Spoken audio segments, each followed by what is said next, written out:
Crytek released a powerhouse of a title on the PC named Crysis.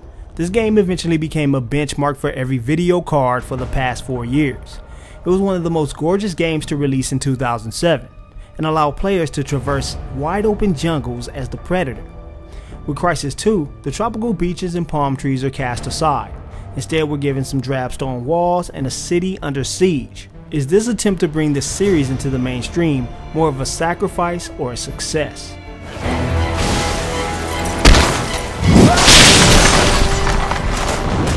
The story in Crysis 2 is the stuff that epics are made of.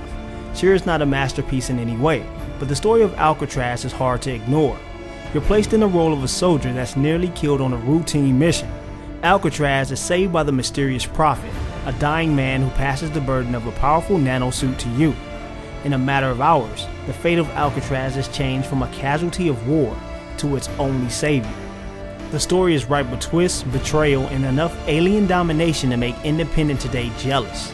The situations that unfold for Alcatraz might as well be straight out of a science fiction novel. No normal man could overcome the odds that he's placed in. He's hunted by both aliens and humans alike. The humans think he's spreading a biological disease, and the aliens just want to kill everything in sight. It's an epic tale of survival against nearly unstoppable odds. The combat is familiar for the series, but the variety of upgrades step things up. If you've ever played the original Crysis, the start of the game will be very recognizable to you. Working on a limited energy supply to switch through various powers on the suit, things start off with Alcatraz doing his predator thing on simple humans. When he's finally introduced to the Seth, he can integrate their DNA into his armor, which he can use to upgrade the abilities of the suit significantly. Crysis 2 is one of the only games where users can play as they please. Much like the original Splinter Cell series, Alcatraz can use multiple areas to infiltrate or destroy his enemies. He can employ the cloaking ability and get up close and personal with enemies, or just outright avoid them and continue with the next area.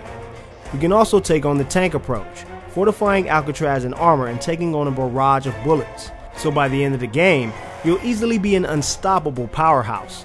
Crysis 2 has one of the most impressive graphic systems to date. It may not be the lush jungle from Far Cry and Crysis, but New York is definitely pretty. Of course, most developers want to make a painstakingly accurate New York City. This is usually because you'll spend most of your time checking out the sights as you shoot up the place. In Crysis 2, the point of New York is to watch it go through an aggressive landscape change.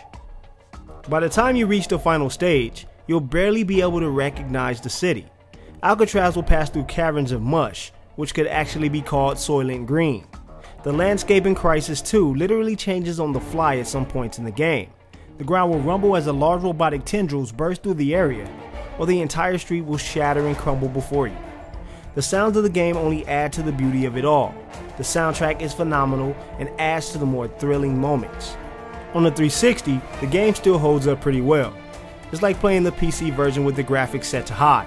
The graphics are a little less shiny and the frame rate is locked to 30 frames per second, yet it still portrays a beautiful and wide open gameplay experience. It can't compare to games like Killzone 3, but it's still a great looking console game. Multiplayer is fun, even if it is a bit familiar. It has some balance issues like certain weapons lacking kick compared to others. It's a lot like the Call of Duty franchise in terms of ability unlocks, but it has its own flair for gameplay. The abilities of the suit are instantly available to all classes, and some unlocks make certain powers more efficient. It won't steal the show from the better multiplayer games, but it definitely has its own appeal.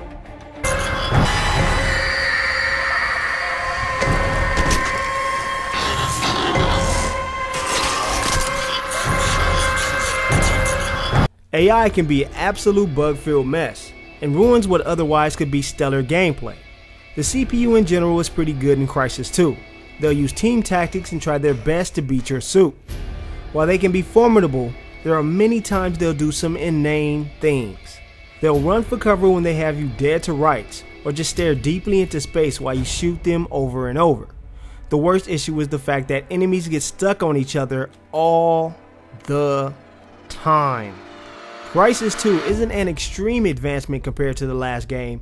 In fact, in some areas it lacks the graphical polish of the original.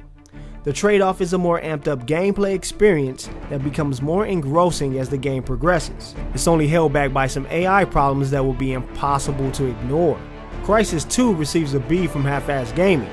It's a balanced thrill ride that suffers from some intrusive bugs.